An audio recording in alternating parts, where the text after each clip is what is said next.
Bonjour à tous, bienvenue dans cette nouvelle vidéo.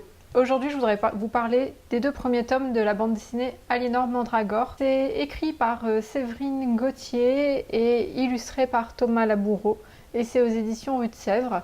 Donc le premier tome s'appelle Merlin est mort, vive Merlin, et le tome 2 s'appelle Trompe la mort. Avant même de commencer, je voudrais vous parler des deux couvertures que je trouve tout simplement sublimes.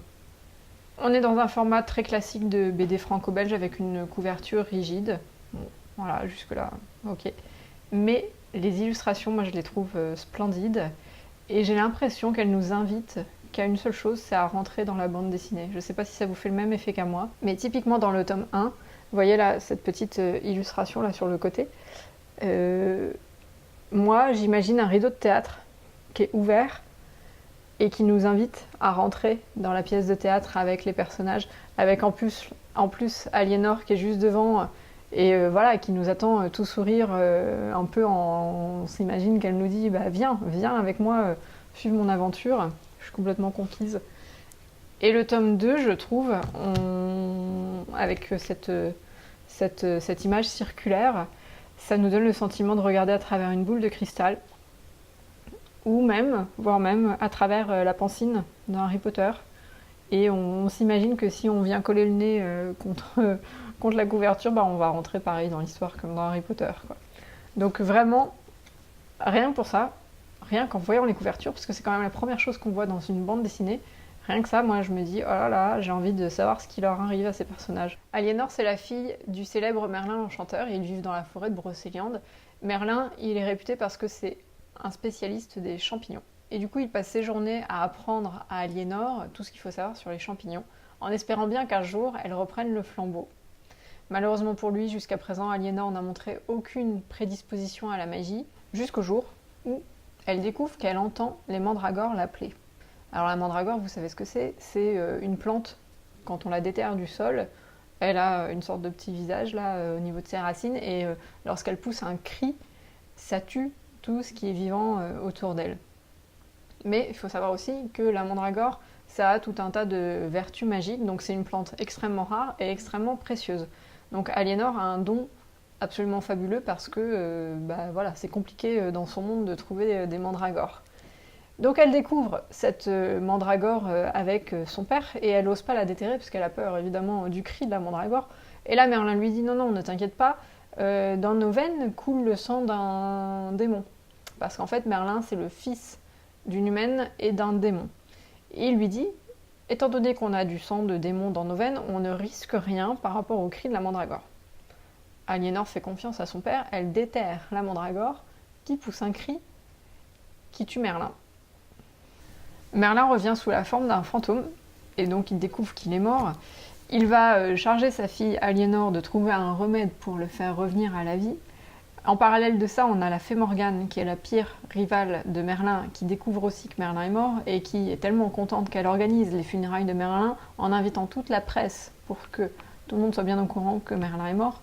Mais lui, il en a décidé autrement, il n'est pas question qu'il reste mort plus longtemps que ce qu'il est possible pour lui, et il va charger sa fille Aliénor de rentrer en apprentissage chez la fée Morgane pour découvrir, au milieu des livres de la fée Morgane et de la magie de la fée, un moyen de ressusciter Merlin. On va découvrir tout un tas d'autres personnages tout au long de ce tome 1. Donc tout d'abord Lankou, qui est la mort, et qui est donc bien décidé à emmener Merlin avec lui parce qu'il est mort, sauf que Merlin, il n'est pas question qu'il se laisse faire, qu'il se laisse emmener par la mort. On découvre aussi Viviane, la dame du lac. On fait la connaissance de Lancelot, alors qu'il est encore enfant et qu'il a à peu près le même âge qu'Aliénor, donc c'est un apprenti chevalier qui n'est pas forcément pour le moment hyper courageux, qui est un peu peureux, et qui du coup apprend à devenir chevalier. Dans le tome 2, Merlin est toujours mort, Aliénor toujours à la recherche d'un remède pour ramener son père à la vie, et à un moment, alors qu'elle est chez Lancelot en train de réfléchir à une solution pour ramener Merlin à la vie, il y a Viviane, donc la dame du lac, qui apparaît et qui leur livre à Lancelot et à elle une prophétie. Et ce qu'elle explique après, Viviane, c'est que lorsqu'elle livre une prophétie comme ça devant des personnes, ça veut dire que les personnes sont concernées et doivent résoudre cette prophétie. Donc Aliénor et Lancelot se retrouvent à essayer de comprendre ce que c'est que cette prophétie, à essayer du coup de la résoudre, en espérant que ça leur apportera une solution par rapport à la mort de Merlin et au fait de le faire revenir à la vie. Donc cette bande dessinée nous propose de nous faire découvrir avec énormément d'humour la légende de Merlin l'Enchanteur, de la forêt de Brocéliande, du roi Arthur. Ce que j'ai énormément apprécié, c'est l'humour qu'il y a dans la bande dessinée.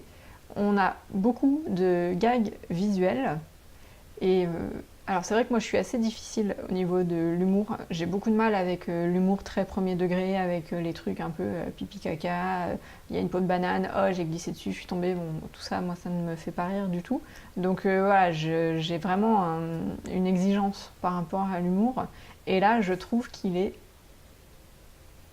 vraiment très très bon cet humour. Moi j'ai rigolé à plusieurs reprises. On a énormément de gags visuels et on a énormément de gags aussi au niveau des discours et avec voilà, de l'humour qui est très fin.